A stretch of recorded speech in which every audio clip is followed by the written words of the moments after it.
Hai guys, selamat berjumpa kembali pada channel novel populer viral yang keren ini. Saat ini admin akan menghadirkan sebuah novel yang viral dengan alur cerita yang sangat menarik dan seru, yang berjudul Kaisar Agung Seni Bela Diri. Sebelum mengikuti keseruan ceritanya, mohon bantuan kalian untuk subscribe, like, dan share video yang ada di channel ini. Selamat menikmati.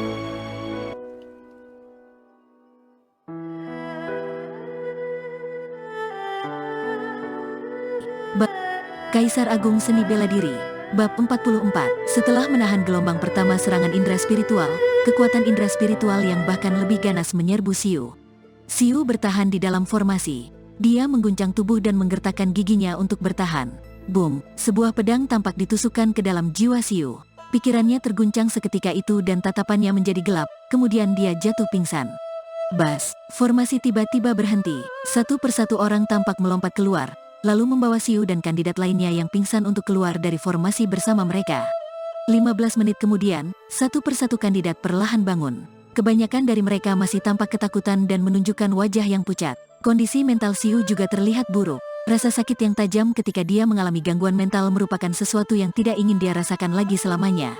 Luliang melangkah maju dan mengumumkan nilai semua orang pada penilaian ini. Setiap ilusi bernilai 1 poin, dan orang yang bisa bertahan dari gelombang pertama serangan indera spiritual akan diberikan 10 poin. Wajah Luliang berubah menjadi muram saat penampilan Xiu kembali melebihi harapannya. Bahkan kepala divisi non-inti dari Gerbang Kebebasan ikut terkesan oleh Xiu, dan hal ini membuat Luliang merasa terancam. Dalam penilaian ini, hanya Xiu yang berhasil memperoleh 10 poin. Dia melampaui Ping dan Kanse, hingga menduduki peringkat pertama. Ketika Luliang mengumumkan bahwa Xiu memperoleh nilai penuh lagi, tatapan semua orang tertuju pada Xiu. Ekspresi wajah Ping dan Kan terlihat muram. Mereka sangat bangga dengan status mereka yang jenius di dalam keluarga, tetapi saat ini, mereka malah dikalahkan oleh seseorang dengan basis kultivasi yang lebih rendah daripada mereka. Seketika itu juga, mereka merasa sangat terancam. Aku pasti akan mengalahkanmu dalam kejuaraan untuk menduduki peringkat pertama, ujar Kan. Dia berjalan ke hadapan Xiu dengan arogan, dan matanya menunjukkan sekilas tatapan dingin. Permusuhan Kan terhadap Xiu dapat dimengerti. Bagaimanapun juga, hanya peringkat pertama dalam ujian masuk yang akan dihargai dengan seni bela diri peringkat kelima. Kandidat lainnya menganggap itu jauh lebih berharga daripada 3 pil pemurnian energi, kecuali Xiu. Xiu paling membenci orang yang arogan dan suka merendahkan seperti itu. Oleh karena itu, Xiu menutup telinga terhadap provokasi yang dilemparkan oleh Kan. Dia hanya memejamkan mata dan terdiam. Semua orang terlihat dalam kondisi yang buruk setelah penilaian ketahanan tekad sebelumnya. Oleh karena itu, penilaian akhir kejuaraan seni bela diri dijadwalkan pada sore hari. Setelah beristirahat selama lebih kurang 2 atau 3 jam, 50 kultivator seni bela diri di alam laut energi kembali berkumpul di arena seni bela diri. Berdasarkan ketentuan, pemenang bisa memperoleh poin dari yang pihak yang kalah. Misalnya, jika seseorang bisa mengalahkan Xiu, dia berhak mendapatkan 28 poin milik Xiu. Para kontestan dapat memilih lawan mereka melalui undian. Lawan pertama Xiu adalah seorang pemuda berusia 16 tahun dengan tubuh yang kuat.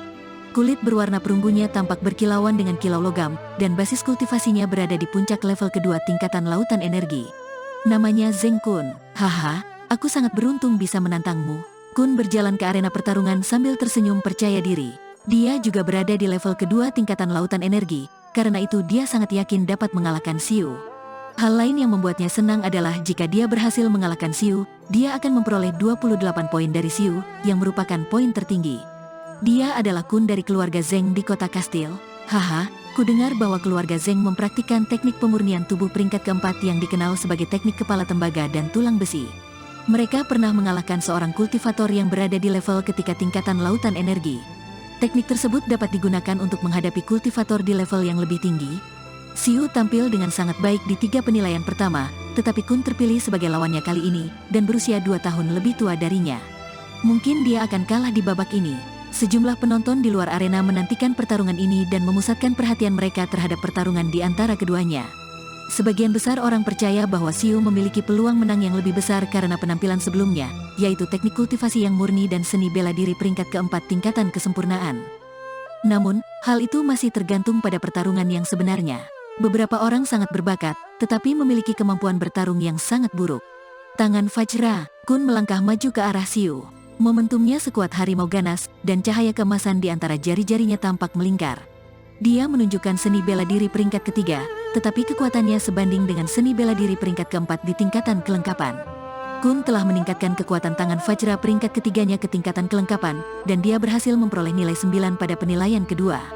Namun, hal yang mengejutkan semua orang yaitu, Siu tidak menggunakan pedangnya. Sebaliknya, dia melemparkan sebuah pukulan.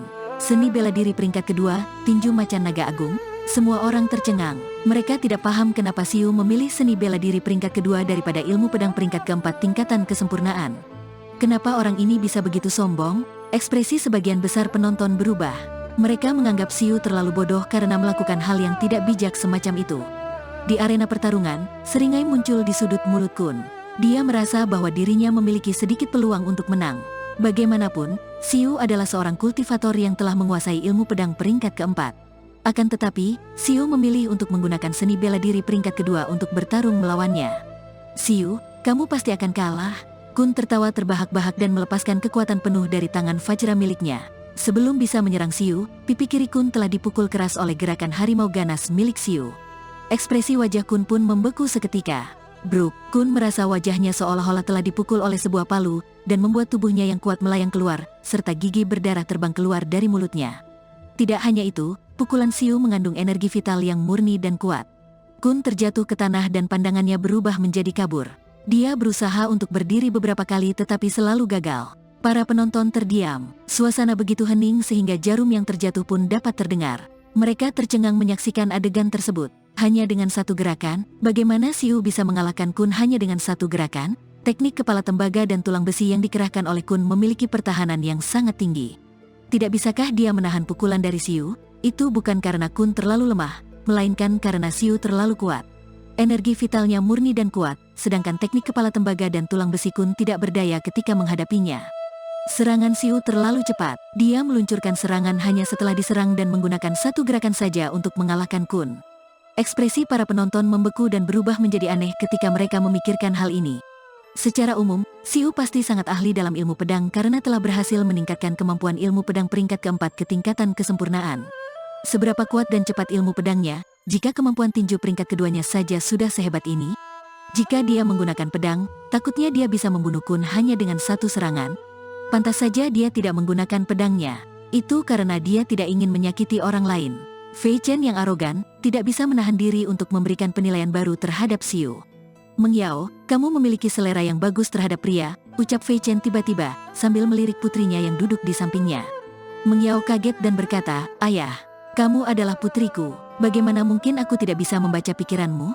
Agar pantas untukmu, dia harus bisa menjadi murid teratas dari divisi non-inti gerbang kebebasan sebelum usia 18 tahun, agar bisa menjadi murid divisi inti gerbang kebebasan," ucap Fei Chen sambil tersenyum. Ayah, Meng Yao tersipu ketika mendengar ucapan ayahnya. Ketika berjalan turun dari arena, Siu mengabaikan tatapan iri, cemburu, ataupun kagum dari para penonton. Sebaliknya, dia mengalihkan pandangannya kepada Meng Yao, yang sedang duduk di sebelah Fei Chen. Siu sangat percaya diri dengan kekuatan yang dimilikinya. Tanpa campur tangan Luliang, dia pasti akan memenangkan peringkat pertama dalam ujian masuk ini. Kamu meninggalkan pesan kepadaku, yang mengatakan bahwa kamu akan menungguku di gerbang kebebasan.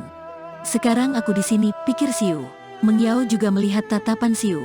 Wajahnya semakin memerah dan tidak berani menatap mata Siu. Sebelumnya, Meng Yao mengira bahwa Siu setidaknya membutuhkan 1 atau 2 tahun lagi untuk bergabung dengan gerbang kebebasan, tetapi dia tidak menyangka hari ini akan datang begitu cepat dan tidak terduga. Inikah namanya cinta? Pemikiran semacam itu muncul di benak Meng Yao. Meskipun dia berusia 9 tahun lebih tua dari Siu, kultivator seni bela diri bisa hidup selama 300 hingga 500 tahun jika mereka berhasil mencapai tingkatan bawaan. Perbedaan usia 9 tahun tidak begitu signifikan. Meridian apinya sudah pulih.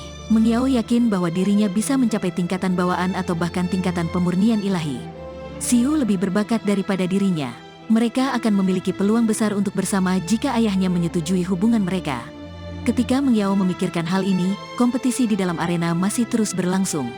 Kandidat yang kalah akan tersingkirkan, sedangkan yang menang akan memperoleh poin yang lebih banyak. Tidak lama kemudian, babak pertama kompetisi pun berakhir. Luliang berdiri dan mengumumkan ketentuan babak kedua. Di antara 25 kandidat yang tersisa, mereka yang memiliki poin terendah dapat menantang mereka yang memiliki poin tertinggi. Kamu dapat memiliki peringkat lawan jika berhasil mengalahkannya. Terakhir, mereka yang berada di peringkat 3 besar dapat menjadi murid non-inti gerbang kebebasan. Saat ini, Xiu menduduki peringkat pertama, diikuti oleh Kan dan Ping. Jika kandidat berperingkat lebih rendah ingin bersaing untuk posisi murid non-inti, mereka harus menantang mereka bertiga, dan hal ini pastinya merupakan tantangan berat. Ping, yang berada di peringkat ketiga, ditantang oleh gadis yang berada di peringkat 25. Sesaat kemudian, gadis itu gagal.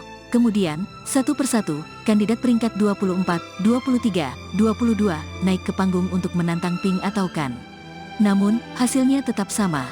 Mereka semua dikalahkan dalam tantangan itu. Baik Ping maupun Kan berada di level ketiga tingkatan lautan energi dengan seni bela diri peringkat keempat di tingkatan kelengkapan. Kekuatan mereka menduduki peringkat teratas di antara semua kandidat. Akan tetapi, ada beberapa master di level ketiga tingkatan lautan energi di antara kandidat berperingkat rendah. Hanya saja, mereka semua berusia relatif lebih tua, yaitu 17 atau 18 tahun. Saat ini, seorang gadis muda lainnya berjalan ke arena pertarungan. Dia adalah Xiaodi, gadis berbakat dari Balai Seni Bela Diri Xinxi.